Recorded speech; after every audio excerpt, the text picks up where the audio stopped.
دودھ میں پانی، شہد میں شیرہ، گھی میں کیمیکل، مرغیوں کی اینتڑیاں، ہلدی میں مصنوعی رنگ، سرخ مرچ میں اینٹوں کا بورا، کالی مرچ میں گھوڑے کا دانہ اور پپیتے کے بیج، جوس میں جیلی رنگ اور فلیورز، چائے کی پتی میں چنے کے چھلکے، آٹے میں ریتی،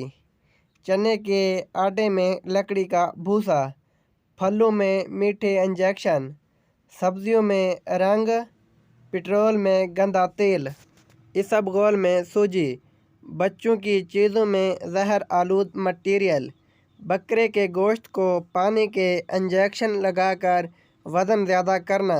بھینس کو دودھ بڑھانے کے ٹیکے لگانا، شوارمے کے گوشت میں مرے ہوئے کتے اور چوہے، شادی میں مری ہوئی مرغیوں کا گوشت جھوٹ بول کر گدھے کا گوشت کھلایا جانا، منرل واٹر میں نلکے کا پانی، موبائل مارکیٹ میں جیلی اور کاپی فون، جیلی صابن، جیلی صرف، جیلی شیمپو مگر سب اوریجنل ٹیگز کے ساتھ، 2 نمبر ادویات اصلی پیکنگ میں، ہسپتالوں میں جیلی ڈاکٹرز، بازاروں میں بدنگاہی اور جھگڑے، امتحانات میں نقل، مسلمان لڑکیوں کے ہاتھ میں قرآن پاک کی جگہ فیش ڈائجسٹ، ناپ تول میں کمی، دوستی میں خود غرضی، محبت میں دھوکہ، ایمان میں منافقت، نوکری میں ناجائز سفارش اور رشوت، بجلی میں ہیرا پھیری، بیریش چہرے، بے نمازی پیشانیاں، خواتین کے کسے ہوئے کپڑے اور ننگے لباس، ابایوں میں فیشن، شادی بیاہ پر شراب نوشی،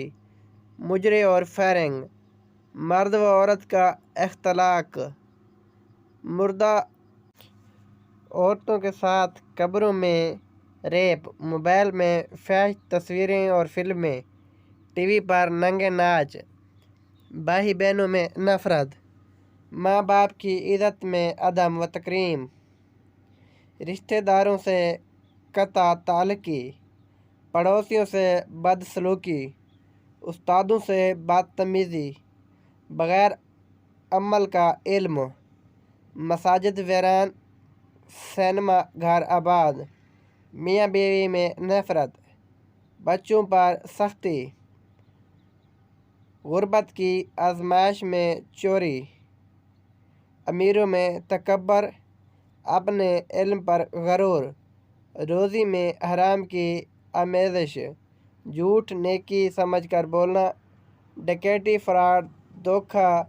رازداری، عبادت میں ریاکاری، ایک بے سمت ہجوم، ایک ایسا ریوڑ جو 7 اشروں میں بھی اپنے درست سمت کا تعین نہ کر سکا۔ ان تمام باتوں کے بعد حیرت زدہ و حیرت کردہ ہوں کہ ہم صرف حکمرانوں کو غلط کہتے ہیں۔ کیا آپ نے نہیں سنا ہو کہ ظالم و جابر حکمران کب اور کیوں مسلط ہوتے ہیں؟ کیا ایک پل کو ذہن و دل نے یہ سوچا یا محسوس کیا کہ ہم خود کتنے نیک ہیں، پھر کہتے ہیں کہ دعائیں قبول نہیں ہوتیں؟ اگر سٹوری اچھی لگی تو چینل کو سبسکرائب کر کے بیل آئیکن کو پریس کر لیں تاکہ ہر نئی آنے والی ویڈیو کا نوٹیفیکیشن بآسانی آپ تک پہنچ سکے۔ شکریہ، اللہ حافظ۔